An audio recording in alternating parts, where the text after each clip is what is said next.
에베소 교회의 사자에게 편지하라.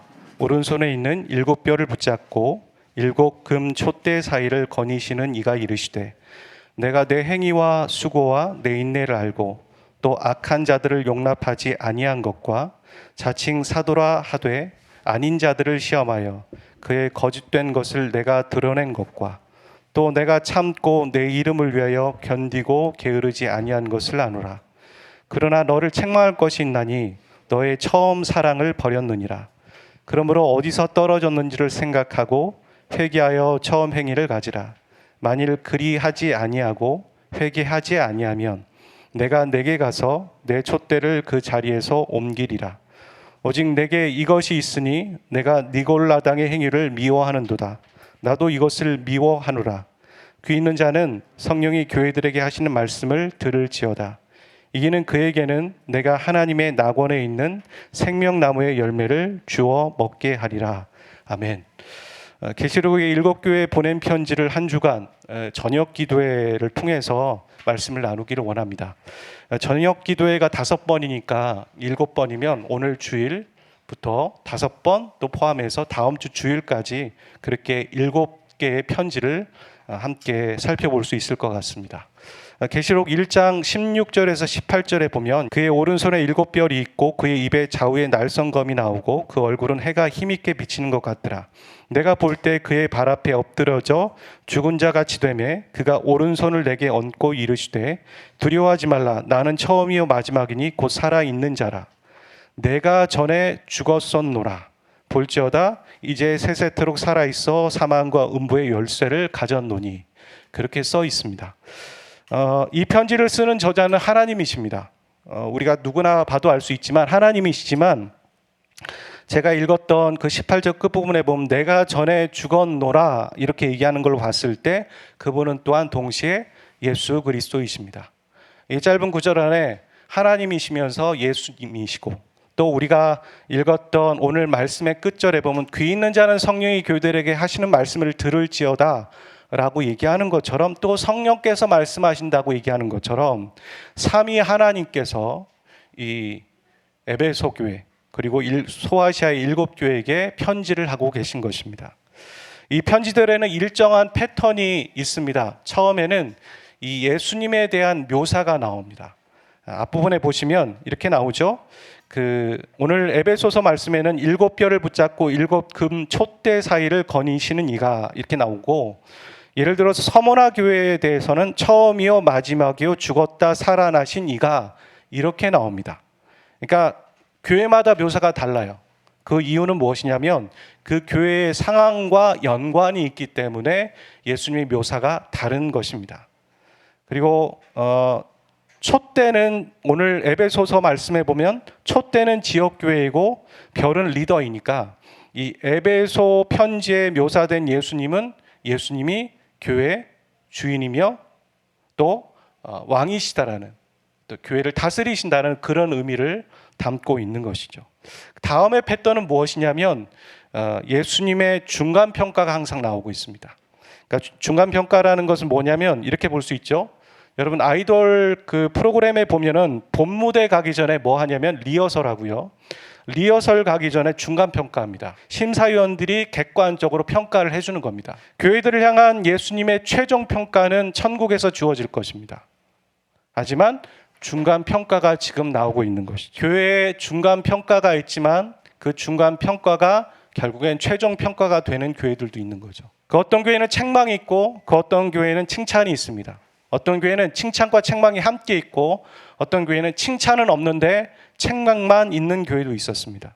예를 들어서 책망은 없는데 칭찬만 있는 교회가 2교회가 나오는데 7개 교회 중에 서머나와 빌라델비아입니다. 그래서 교회 이름을 짓는 사람들 중에 이 계시록에 나오는 7교회 중에 교회 이름을 짓는 분들이 보통 어느 교회를 선택하겠습니까? 서머나 교회를 선택하는 거죠. 뭐 사대교회, 라오디게아 교회 이런 거 본 적 있으세요? 없죠. 근데 빌라델비아 교회 잘 없습니다. 이름이 어려우니까 잘 안 하는 것이고 서머나라고 많이 짓는 겁니다. 누가 식당 이름 짓는데 음식 맛없는 식당 이렇게 짓는 사람이 어디 있겠어요? 맛있는 식당 이렇게 짓겠죠. 이런 것처럼 그런 겁니다. 그런데 식당 이름은 그렇게 적었는데 어떤 고객들의 별점은 발행과 다를 때가 있는 것이죠. 우리가 우리의 이름은 이렇게 지을 수 있다 쳐도 주님의 평가는 또 다를 수 있다는 것입니다. 세 번째 패턴은 책망이 있다면 책망과 함께 회복하는 법도 나옵니다. 항상. 그러니까 예수님이 문제를 지적하는 이유는 우리를 고쳐주기 위한 것이라는 걸 잊지 마시길 바랍니다. 그래서 귀담아 듣는 것입니다. 마지막으로 그 회복이 있을 때 따라오는 상급이 꼭 나옵니다. 그리고 마지막 끝부분에 이렇게 끝나죠. 귀 있는 자는 성령이 교회들에게 하시는 말씀을 들을지어다. 모두가 귀가 있지만 교회를 향한 주의 음성을 듣고 흘려듣는 사람이 있는가 하면 어떤 사람은 듣고 회개하고 돌이키는 사람이 있습니다. 이것은 우리 스스로의 선택이라는 거죠. 교회의 선택인 것이고. 민수기에 나오는 이야기 중에 하나가 있는데 발락이 나오고 발람이 나옵니다. 발락은 왕이었고 발람은 선지자였는데 이 발락이라는 사람이 이스라엘을 저주하고 싶어서 발람이라는 선지자에게 저주해달라고 사주를 하는 거죠. 그러니까 발람이라는 선지자가 나귀를 타고 가는데 나귀가 어느 순간 움직이질 않습니다. 꿈쩍도 하지 않습니다. 그러니까 발람의 눈에는 보이지 않았는데 이 나귀의 눈에는 주님의 천사가 발람을 죽이기 위해서 길에 서 있는 걸 본 거예요. 그리고 나귀가 주인을 살리기 위해 서 있는 거죠. 이걸 모르고 발람은 나귀를 계속 때립니다. 너 왜 안 가냐? 왜 안 가냐? 그랬을 때 놀라운 기적이 일어납니다. 하나님이 나귀의 입을 여셔서 발람에게 알아듣게 말하고 계신 거죠. 너 왜 날 때리냐? 이렇게 얘기를 하면서 이렇게 하나님은 우둔한 선지자 발람에게 하나님의 말씀을 전하기 위해서 나귀를 통해서라도 말씀을 전하고 계십니다. 주중에 하나의 이야기를 들은 적이 있습니다. 어떤 교회의 상황이 매우 영적으로 어려운 상황이었는데 그런 어려운 상황 가운데 하나님이 이 성도에게 하신 말씀이 있었다고 얘기를 합니다. 뭐라고 얘기하셨냐면 회개하지 않으면 잔을 옮기겠다. 이렇게 교회에게 말씀하셨다는 거죠. 이 말씀을 듣고선 그 말을 목회자에게 얘기를 했다고 합니다. 그랬더니 돌아오는 말이 뭐였냐면 성경에 어디 이 잔을 옮기겠다는 말이 있냐고, 촛대를 옮기겠다는 말은 있지. 그러면서 그 사람을 면박 주고 그 말을 귀담아 듣지 않았다고 얘기합니다. 그 후에 교회는 회복할 수 없는 상황에까지 갔다고 전해 들었습니다. 우리는 그 간절한 호소를 들어야 합니다. 주님이 우리에게 말씀하시는 음성, 심지어 나귀를 들어서라도 사용하시는 주의 음성. 그러니까 우리는 그 준엄한 주님의 그 불꽃 같은 눈으로 등장하셔서 우리에게 말씀하시는 것이 아니라 우리 주위에 있는 사람들 혹은 어떤 것들을 통해서도 주님은 말씀하실 수 있다는 걸 생각해 보면서 주님의 귀한 음성을 분별하고 들을 수 있어야 합니다. 편지의 마지막은 항상 그렇게 얘기합니다. 귀 있는 자는 성령이 교회들에게 하시는 말씀을 들을지어다. 우리 여기에서 모두 듣고 있습니다. 저도 듣고 있고 모두 듣습니다. 하지만 어떤 사람은 그것을 듣고 그것을 흘려 들을 것이고 어떤 사람은 그걸 귀담아 듣는 사람이 있을 것입니다. 우리의 선택입니다. 우리의 결정인 것이죠. 하나님이 말씀하시는 것인데 그 말씀을 성령이 말씀하신다고 얘기합니다. 성령이 아니시고는 하나님의 말씀을 알 수도 없고 성령이 아니시고는 하나님의 말씀을 깨달을 수 없습니다. 성령이 아니시고는 나귀가 하는 말이 하나님의 음성이었는지 모르는 겁니다. 성령이 아니시고는 저 성도가 나에게 하는 말이 주의 음성인지 모르는 거죠. 그래서 우리는 성령에 깨어 있어야 합니다. 성령을 의도적으로 부르며 성령과 친밀하게 동행할 수 있어야 합니다. 이 7교회의 이야기를 들으면서 우리는 두 가지를 생각할 수 있어요. 뭐냐면 첫 번째는 그 교회란 성도, 나 한 사람에게 하시는 말씀이라는 거. 두 번째는 이 내가 속해 있는 베델 교회에 하시는 말씀이라는 것을 우리는 기억해야 합니다. 본문으로 들어가 보겠습니다. 에베소 교회는 이 칭찬과 책망이 있었습니다. 1절부터 3절을 보면 이 수고와 인내가 있다. 악한 자를 용납하지 아니하였다. 거짓 사도들의 거짓된 것을 드러냈다. 그리고 참고 인내하며 부지런했다. 이렇게 얘기하면서 주님은 칭찬하고 계십니다. 주님은 칭찬하시는 분이십니다. 너 잘하고 있다. 항상 채찍질하면서 너 왜 못하니? 그렇게 말하지 않으시고요. 너 잘하고 있다. 잘하고 있는 거에 칭찬하십니다. 여러분, 여러분이 잘하고 있는 거에 대해서 주님은 칭찬하십니다. 너 참 인내를 잘하고 있구나. 너 참 성품이 좋구나. 너 기도 참 열심히 하는구나. 그리고 너 거짓된 것을 잘 분별할 줄 아는구나. 근데 이 사도들의 거짓된 것을 드러낸다는 거에 한번 주목해 보십시오. 제가 여러분에게 이해하기 쉽게 한번 조금 설명해 보려고 합니다. 정확하진 않지만 이렇게 설명할 수 있을 것 같아요. 오늘날로 쉽게 설명해 보면, 교회가 목회자를 청빙하잖아요. 청빙할 때 뽑는 기준이 뭘까요? 사람들은 학벌을 봅니다. 이 사람이 미국 유학의 경험이 있는가도 보고, 또 박사학위가 있는지도 보고, 사역의 열매도 있는가 보고, 세상에서 사람을 뽑는 기준과 별 차이가 없어 보이는 것 같습니다. 그래서 상대적으로 국내파이고 NDB만 졸업한 사람, 박사학위가 없는 사람은 면접도 못 봅니다. 그럼 박사학위를 갖고 있기 때문에 목회를 못하거나 문제가 있다는 얘기를 하는 게 아닙니다. 문제는 사람들의 기준은 세상적인 기준과 똑같은 수준 안에서 사람을 뽑고 선택하려고 하는 것이죠.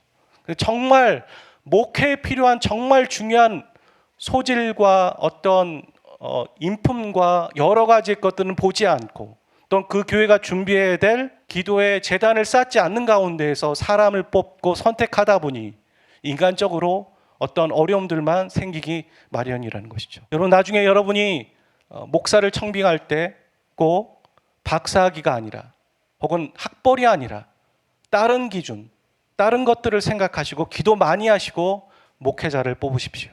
그런데 에베소 교회는 이렇게 겉으로 아주 훌륭한 스펙을 갖고 있고 덕망이 좋은 목회자를 보면서 그 안에 잘못된 것들을 볼 수 있는 눈이 있었다라는 것이죠. 오늘 본문에 보면 그러잖아요. 거짓 사도의 거짓된 것을 드러내는 것. 이 사도라는 건 오늘날로 따지면 목회자잖아요. 그러니까 거짓 사도의 거짓된 것을 볼 수 있는 눈까지 가질 수 있는, 그러니까 이들은 바른 진리 안에 있었고, 또 그 진리 안에서 그런 사람들을 걸러낼 수 있는 어떤 조직과 시스템을 갖고 있는 작은 교회가 아니라 어느 정도 중형의 이상의, 또 사회적으로 봤을 때 평균 이상의 신앙의 연륜을 갖고 있는 꽤 괜찮은 교회였다는 것입니다. 하지만 이어서 4절에 책망이 나옵니다. 그들은 처음 사랑을 버렸다라고 주님은 책망하고 계십니다. 여러분, 이 처음 사랑이란, 주님이 처음 자신을 만나 주실 때 주님과 내가 가졌던 그 뜨거운 감격과 눈물과 사랑의 그 모습을 잃어버렸다라는 거예요. 저는 여러분이 교회 안에서 여러분이 어떤 체험과 경험이 우선이라고 얘기하는 게 아닙니다. 여러분이 정말 주님을 만났다면 주님께서는 여러분에게 무엇을 주셨나요? 그 사랑을 깨닫게 해주셨을 것이고, 우리가 구원의 확신에 있을 것입니다. 구원과 사랑이죠. 근데 우리가 꼭 체험을 하지 않아도 주님을 만났다라는 사람 안에 구원의 확신이 없고 그 사랑을 온전히 깨닫지 못한다면 그 사람을 주님을 만났다라고 얘기하기는 어려운 것이죠. 예수님, 교회 안에는 예수님을 영접한 사람과 영접하지 않은 사람이 있을 수 있습니다. 많은 교회 안에 다 있어요. 아직 영접을 하지 못한, 이제 영접을 하려고 하는 사람들도 있는 거니까. 하지만 그 예수님을 영접한 사람 중에는 예수님을 인격적으로 만난 사람과 인격적으로 만나지 못한 사람이 나눠질 수밖에 없는 것입니다. 만난 사람은 이 처음 사랑을 버렸다라는 말을 이해할 수 있어요. 하지만 만나지 못한 사람은 처음 사랑이 무엇이야? 라고 말할 수 있을 것 같습니다. 만난 사람은 예수님을 인격적으로 만났다라는 말이 무엇인지 알아요. 하지만 만나지 못한 사람은 예수님을 인격적으로 만나는 게 무엇이야? 라고 모릅니다. 그걸로 여러분 스스로를 판단할 수 있겠죠. 저도 중2 때 예수님을 영접했지만 수련회 가서 복음을 듣고 내 안에 예수님을 영접합니다가 있고, 분명히 제 안에 되게 잔잔하고 기분이 좋고 나 구원받았구나 이런 생각들은 있었지만 제 안에는 구원의 확신이 없었어요. 교회는 다녔고 주일만 되면 청년 시절에는 하루에 8가지의 역할들을 하고 봉사를 했지만 제 안에는 구원의 확신이 오락가락이었어요. 누군가 나에게 너 오늘 죽으면 천국 갈 수 있어? 잘 모르겠는데 라고 생각했어요. 누군가 그 당시에 어떤 666은 어떻고 마지막이 이렇고 그런 어떤 종이들을 누가 나눠주면 14만 4천, 그래 내가 저기에 못 들어가는데 이렇게 생각하면서 확신이 없었어요. 그리고 제가 직장 생활할 때 예수님을 인격적으로 만났습니다. 제가 이렇게 말할 수 있어요. 아, 만났다라고. 제 입으로. 그때 예수님을 인격적으로 만났어요. 만나던 날 아침 출근길에 저는 저를 사랑해 주시는 주님을 만나고 많이 울었습니다. 그 당시에 제가 마음이 참 어려웠고 낮았고 제 자신에 대해서 너무 용납할 수 없었거든요. 미웠거든요. 근데 그런 저를 주님은 찾아오셔서 만나 주셨습니다. 내가 너를 사랑한다고 그렇게 말씀해 주셨고 울었습니다. 그리고 며칠이 지난 다음에 저는 주님께 헌신을 다짐했습니다. 주님, 제가 주님을 위해 살겠습니다. 저는 다시 한번 얘기하지만 여러분 오해하지 마시고 예수님을 영접한 거 다음에 또 다른 어떤 것들을 체험을 해야지만 구원에 이른다라는 얘기를 하고 있는 게 아닙니다. 우리가 정말 예수님을 만났다면 그분이 우리를 만나 주셨는데 나는 그분을 만났다라는 경험이 없고 고백을 할 수 없을까요? 만남이라는 건 쌍방인데 만났다면 만났다라고 당당하게 말할 수 있어요. 그리고 만났다면 주님이 다른 것을 우리에게 주실까요? 주님은 용서와 사랑을 우리에게 주세요. 주님이 오신 이유는 십자가 사랑이니까. 그리고 주님이 오신 이유는 우리에게 구원을 주시기 원하시는 거니까. 그렇다면 우리 안에 구원의 확신이 있겠죠. 체험이 없어도 돼요. 어떤 사람은 모태신앙이고 교회에서 자라고 자연스럽게 자기도 모르게 그냥 예수님을 영접하고 예수님을 믿게 됐고 확신에 거해 있어요. 그런 사람에게 체험이 없을 수도 있어요. 하지만 그 사람에겐 구원의 확신이 있겠죠. 그리고 당신 예수님을 만났어요? 예, 저는 주님을 만났어요 라고 말하겠죠, 적어도. 근데 그게 없다면 그럼 그는 예수님과의 첫사랑이 없는 것입니다. 그래서 아직 교회 안에 있지만 예수님을 인격적으로 만나지 못했다면 우리는 두 가지를 꼭 해야 할 것입니다. 꼭 두 가지를. 첫 번째는 포도나무에 가지가 붙어있듯 붙어 있어야 합니다. 붙어 있는 건 바로 예수님께 붙어 있는 건데 예수 그리스도가 머리 대신 교회에 붙어 있는 거예요. 여러분, 교회를 하찮게 여기지 마세요. 교회를 어떤 그룹과 사회적인 조직으로 생각하지 마세요. 주님은 정말 간절한 마음으로 일곱교회 교회에 편지하고 있습니다. 그 교회가, 그 지역 교회가 그렇게 가면 안 되는데, 내 몸된 한 교회가 그렇게 되면 안 되는데 라고 얘기하면서 간절하게 호소하고 계십니다. 회개해라, 돌이켜라. 바울이 사울이었을 때 예수 믿는 사람들을 핍박했지만 주님은 그 왜 예수 믿는 사람을 핍박하냐고 말하지 않으셨어요. 왜 나를 핍박하니? 왜 나를 핍박해? 주님의 성도와 자신을 한 몸으로 여기셨어요. 주님의 교회와 자신을 한 몸으로 여기시면서 왜 나를 핍박하니? 그렇게 말씀하셨단 말이에요. 세상 사람들이 교회를 어떻게 보고 하찮게 보고 낮게 보더라도 우리는 거기에 주눅 들어서는 안 돼요. 성경이 보는 그대로, 주님이 보시는 관점 그대로 우리는 교회를 볼 수 있어야 돼요. 그래서 우리에게, 그리고 이 베델 교회에게 주님은 말씀하고 계세요. 네가 첫사랑을 잃어버렸다. 근데 우리 안에 그 첫사랑의 경험이 없다면 우리는 교회된, 주님의 교회된 몸 안에서 붙어 있어야 합니다. 공동체 안에 최대한 중심 안에 있으셔야 돼요. 멀리 있으면 얼마든지 떠날 수도 있을 거예요. 하지만 붙어 있으면 나가는 시간이 걸리기 때문에 붙어 있으셔야 됩니다. 테두리가 아니라 중심 안에 있으셔야 합니다. 앉을 때도 중간에 앉으세요. 외부에 있지 말고 중간에 앉으십시오. 둘째, 여러분이 꼭 예수님을 영접하지 못해, 인격적으로 만나지 못했다면 두 번째도 하셔야 됩니다. 여러분의 기도 제목이 바뀌셔야 돼요. 여러분의 기도 제목이 있으셔야 돼요. 이게 뭐냐면 예수님, 저를 만나주세요. 예수님, 저를 인격적으로 만나주세요. 우리가 만나고 싶다고 해서 만날 수 있는 게 아닙니다. 주님이 만나주셔야 만나는 겁니다. 저도 그랬어요. 나도 믿고 싶다. 나도 정말 믿음이 있었으면 좋겠다. 나도 저런 사람이 됐으면 좋겠다라는 마음이 있었지만 제가 하고 싶다고 해서 되지 않더라고요. 근데 내가 다 포기하고 다 아무것도 아니라고 생각하고 나를 정말 내 스스로를 실망하고 있을 때 주님은 오셨어요. 아, 주님이 하시는 거구나. 그걸 알았어요. 근데 말씀 잠언 8장 17절은 이렇게 말하죠. 같이 한번 읽어보도록 하겠습니다. 시작. 나를 사랑하는 자들이 나의 사랑을 입으며 나를 간절히 찾는 자가 나를 만날 것이니라. 한 번만 더 읽어보겠습니다. 나를 사랑하는 자들이 나의 사랑을 입으며 나를 간절히 찾는 자가 나를 만날 것이니라. 나를 사랑하는 자들이 나의 사랑을 입습니다. 그리고 나를 간절히 찾는 자가 나를 만날 것이다 라고 말해요. 주님이 다 하시는 거라서 우리 입장에서 아무것도 할 게 없다면 저런 말 나올 수가 없죠. 근데 성경은 말해요. 주님이 하시는 것이지만 너의 간절함과 너의 믿음을 보겠다라고 얘기하는 거잖아요. 우리가 간절해야 돼요. 주님, 저를 만나주세요. 여러분이 예수님을 인격적으로 만나지 못했다면 여러분의 기도 제목은 이 한 가지는 꼭 하셔야 됩니다. 새 기도 제목이고 매 순간 매일 꼬박 올려드리는 기도가 되십시오. 주님, 저를 만나주세요. 예수님을 만날 때 성경이 달리 보입니다.